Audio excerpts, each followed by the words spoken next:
What if your entire city fit into just few square kilometers, yet housed hundreds of thousands of people? In Nairobi, that place exists. It's called Kibera, and it's more than just a slum. It's a living, breathing community that challenges our assumptions about urban poverty, resilience, and hope. Today, I dive into the heart of Nairobi's informal settlements, with a special focus on people, the places, and the powerful story of Kibera and Mathare. Slums are densely populated urban areas marked by substandard housing, poor sanitation, and limited access to essential services. These areas typically emerge when urbanization outpaces infrastructure, leading low-income residents to settle in informal or illegal housing. Globally, more than 1 billion people live in slums, and this number is expected to rise. In sub-Saharan Africa, over 60% of residents live in informal settlements. Nairobi, Kenya's capital and economic engine, is no exception. It's estimated that over 2 million people, roughly half of the city's population, live in informal settlements, even though they occupy less than 6% of the city's land. Kibera is often labeled as Africa's largest urban slum, although exact figures are contested due to informal nature of housing and rapid population shifts. Estimates range from 250,000 to over 600,000 residents packed into an area of just 2.5 square kilometers. That's a population densely exceeding 100,000 people per square kilometer, comparable to most of the crowded cities in the world. Located about 5 kilometers southwest of Nairobi's central business district, Kibera sits on public land originally allocated to Nubian soldiers after World War I. The area has since grown into a vast informal settlement composed of 12 villages, including Laini Saba, Soweto East, Makina, and Gatwekera. Kibera's residents are incredibly diverse. While it originated with Kenyan Nubians, the slum today includes many ethnic groups. Luo, Luhya, Kyuku, Kamba, and Somali communities all coexist. Many residents are economic migrants, drawn to Nairobi by hopes of employment and a better life. The population skews young. Over 60% of residents are under the age of 25. Education levels vary widely, but most residents have completed at least primary school, and many parents prioritize education for their children despite the odds. Houses in Kibera are usually one-room units made of mud walls, corrugated tin roofs, and dirt or concrete floors. These homes often lack electricity, running water, or sanitation. Many families rent these homes from informal landlords. Yes, even in a slum, most people pay rent, typically between 1,500 and 3,000 Kenyan shillings per month, which is around 10 to 20 US dollars. Land ownership is a complicated and often tense issue. Technically, the land belongs to the government, but a shadow economy of landlords and sub-landlords controls housing. It is even possible to buy and sell homes in Kibera, illegally or semi-legally, with transactions taking place via informal agreements, often witnessed by local leaders or community elders.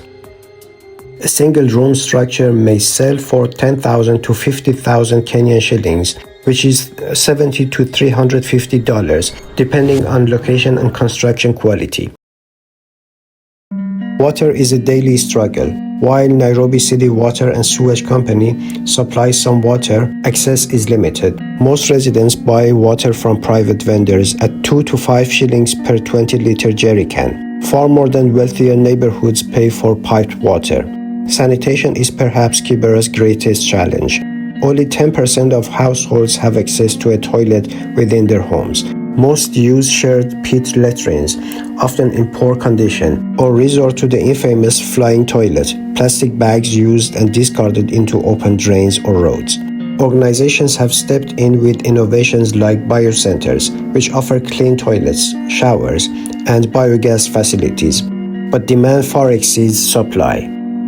While illegal electricity connections are common, they are dangerous and unreliable. Fires caused by faulty wiring are frequent. In recent years, the Kenyan government and NGOs have expanded legal electricity hookups. As of 2023, nearly 50% of households have some form of legal or semi-legal power access. Internet and mobile phone access is surprisingly robust. Over 80% of adults own a mobile phone. And internet cafes and smartphones have made digital communication a growing part of Kibera's economy and social life. Kibera is home to over 100 schools, most of them community-based or informal, though some government schools serve the area. Enrollment in primary education is relatively high thanks to free primary education policies, but secondary school completion remains low, often due to cost and family responsibilities. Healthcare is a mix of public clinics, mission hospitals, and private providers. Access is inconsistent, and public facilities often face overcrowding and underfunding. One of the most significant providers is Amref Kibera Community Health Center, offering affordable services and maternal care. Most Kibera residents work in Nairobi's informal sector: day laborers, artisans, domestic workers, hawkers, and small-scale traders. There are countless micro-businesses, food vendors, tailor shops, repair stalls, and even barbers. Entrepreneurship is a lifeline. In some areas of Kibera, entire economies function independently, with local banks, saving groups, and cooperative markets. Monthly income vary, but many households survive on less than 10,000 shillings, that is $70 per month. Unemployment and underemployment are widespread, but community residents and informal networks help many survive. Despite its hardships, Kibera is a vibrant social hub. Community organizations, youth groups, religious institutions, and NGOs offer residents a sense of purpose and support. Churches and mosques play central roles, and Christianity and Islam coexist peacefully. Arts and music thrive here, and youth-led movements like Kibera Creative Arts, Hudson Foundation, and various dance crews gaining national and international attention. These programs use storytelling, film, and performance to counter negative stereotypes and amplify local voices. While the government officially oversees Kibera, many residents say services are inconsistent or absent. However, recent years have seen increased engagement. Programs like the Kenyan Slum Upgrading Program have attempted to provide better housing, roads, and sanitation. Some success has been achieved. Paved roads now cross parts of Kibera, and footbridges have reduced flood risks. Still, public service delivery remains limited compared to formal neighborhoods. Dozens of NGOs operate in Kibera, addressing issues from healthcare to education to women's rights. Some of the most well-known include Shining Hope for Communities, Carolina for Kibera, and Umande Trust. These organizations often collaborate with local leaders and international donors to pilot innovative projects. However, aid efforts are sometimes criticized for being top-down or failing to scale. Community participation is increasingly seen as essential to sustainable development. Just a few kilometers away lies Mathare, Nairobi's second largest slum, with around 200,000 residents. Smaller in area but just as dense, Mathare shares many of Kibera's challenges: poor housing, limited services, and economic struggles. What sets Mathare apart is its topography. Built along a steep valley, and its reputation for youth activism and community organizing. Organizations like Mathare Social Justice Center have become prominent in advocating for human rights and police accountability. Though informal, land and housing transactions occur daily in Kibera and Mathare. There is no legal title, but people often receive sales agreements handwritten on paper, witnessed by local elders or chiefs. Some landlords own dozens of units and earn steady rental income. These transactions exist in a legal gray area. In some cases, disputes escalate into violence, particularly when land is earmarked for redevelopment.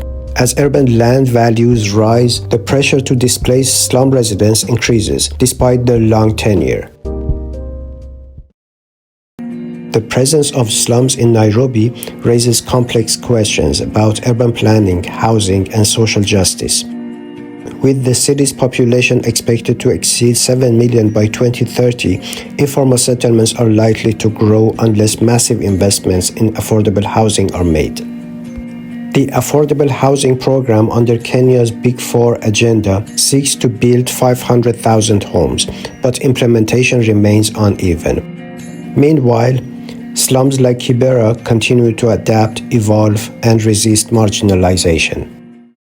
Kibera is not just a slum, it's a city within a city, with its own economy, institutions, and dreams. Its residents are not just poor, they are workers, entrepreneurs, students, and parents navigating one of the most challenging urban environments in the world. Understanding Kibera helps us understand the future of African cities. If we can learn from its struggles and strengths, we can start to build cities that are not just bigger, but also more inclusive, resilient, and equitable.